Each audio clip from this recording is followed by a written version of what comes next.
I cannot believe the 49ers let Robbie Gould walk out the door. I miss him every single day. Andres from AA Sports. The San Francisco 49ers survived to win against the Tampa Bay Buccaneers 23-20.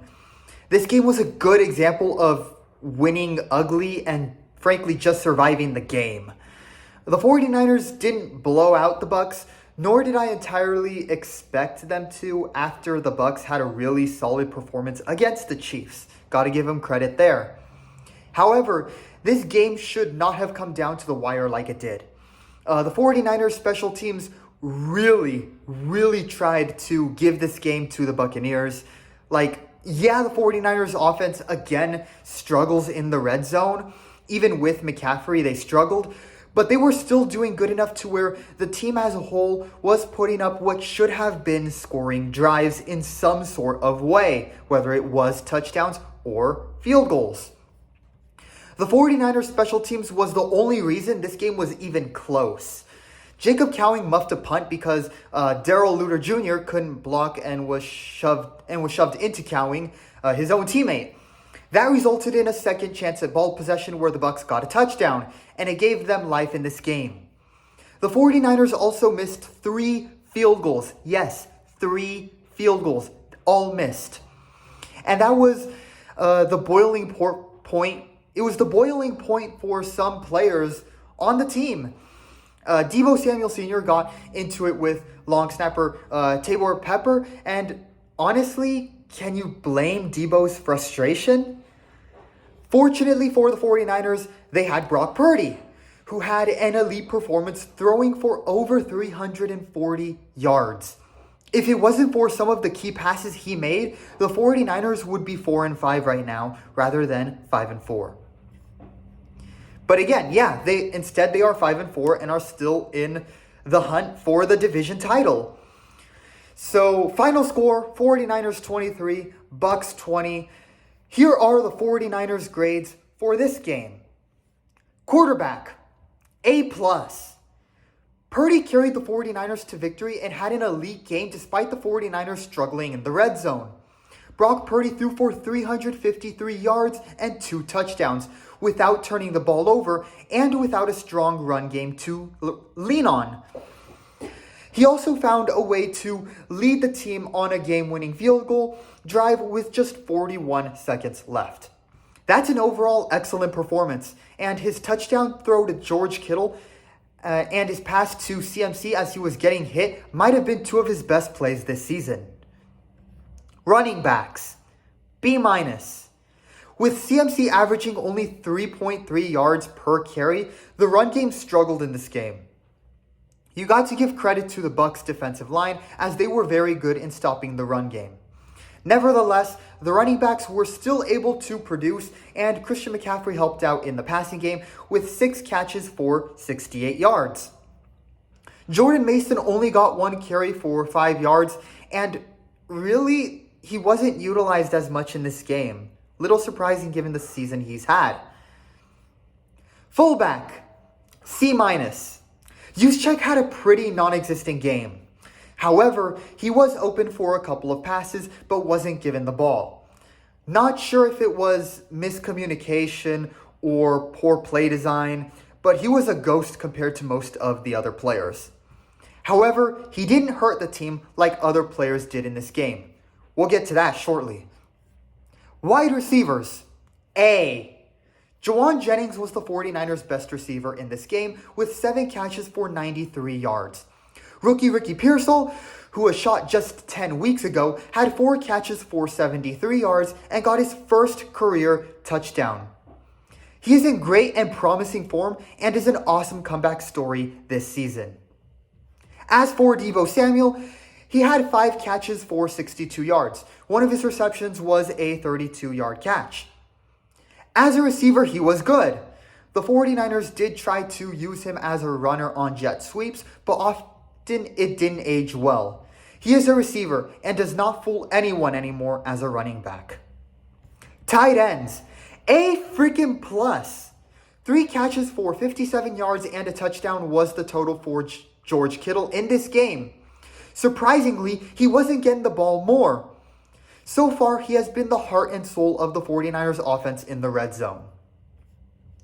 Offensive line, C. The running game didn't get any push, and Purdy was sacked 3 times against a defense that usually struggles in the pass rush. Yikers. Defensive linemen, C. The 49ers gave up 5.6 yards per carry and a touchdown to Bucky Irving, a rookie. While Nick Bosa did end up recording a key sack in the fourth quarter, outside of that, it was one of the worst games of his career.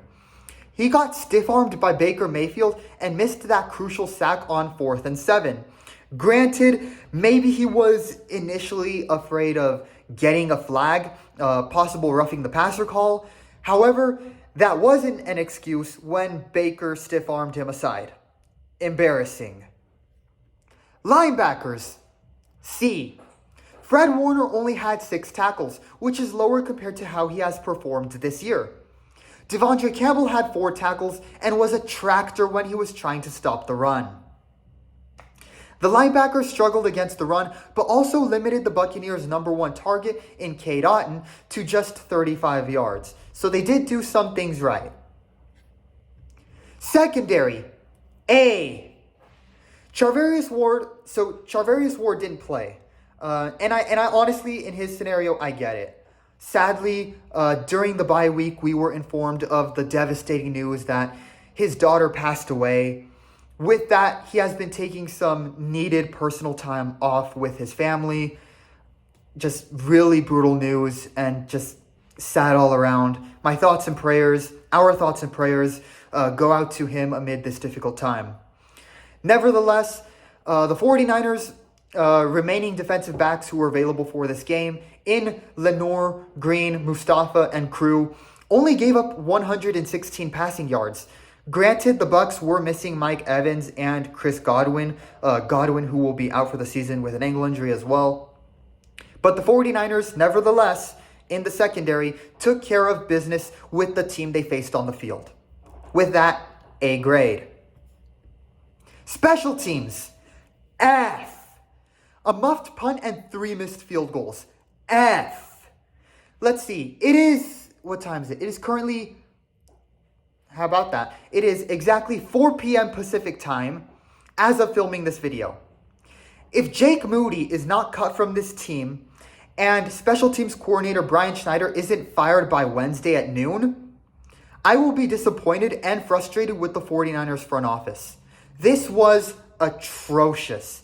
And the special teams' inexcusable blunders are the reason the game was even so close in the first place. Jacob Cowing's muffed punt resulted in the Bucs scoring a touchdown, giving the Bucs life in the game. And while he did end up making the winning field goal, just barely making it as well, Jake Moody's 3 missed field goals meant the 49ers couldn't close this game out sooner than they could have. Jake Moody's 3 missed field goals were especially frustrating given that with any other kicker, especially past kicker Robbie Gould, they would have all been scoring drives. This prompted Deebo Samuel to say something to both Moody and long snapper Tabor Pepper. Pepper to then respond and for both to start fighting each other with Samuel grabbing Pepper by the throat. That is an awful look all around.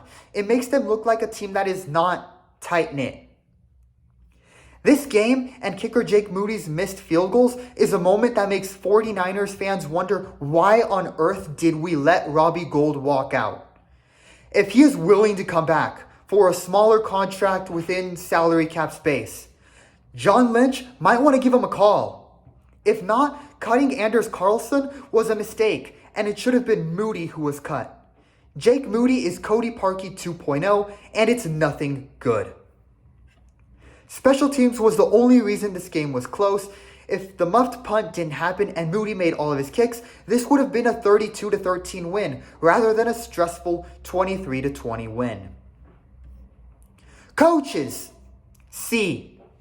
Brian Schneider should be fired and the 49ers should find a new special teams coordinator because Schneider's special teams has only gotten worse. As for Nick Sorensen, the defensive coordinator, the defense had a pretty solid game plan and held up well. The problem was that in the second half, the defense was gassed, and they visibly looked tired.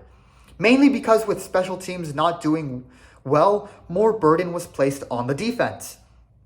As for Kyle Shanahan's offense, which is coming off a bye week, they won, but they underwhelmed massively. Shanahan used McCaffrey a lot more than expected and much more than he probably should have, given this was his first game back from injury. Jordan Mason was healthy, on the sideline, and has been in great form this season. Shanahan should have used him more and should not be afraid to rotate between the two. Maybe it would lead to the offense and play calls having more creativity. Which leads to another point. The 49ers offense was able to drive down the field. That they can do. But once they are in the red zone, it looks like a scripted plan with nothing new. First down was often a run between tackles. It didn't work. Second down was a pass attempt which didn't age well either.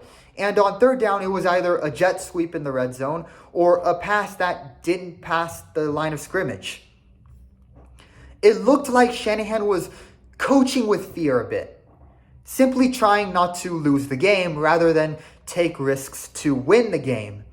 Granted, to Shanahan's defense, with how bad the special teams was, he was kind of forced to coach like that in this game. Look for the 49ers to continue to try to find some sort of way to improve their special teams and for Shanahan to try and add something to the offense in the red zone. As the 49ers know, and he knows it too, that they need to start scoring more touchdowns with the kicker not being trustworthy. Overall, this was a B-grade win for the 49ers.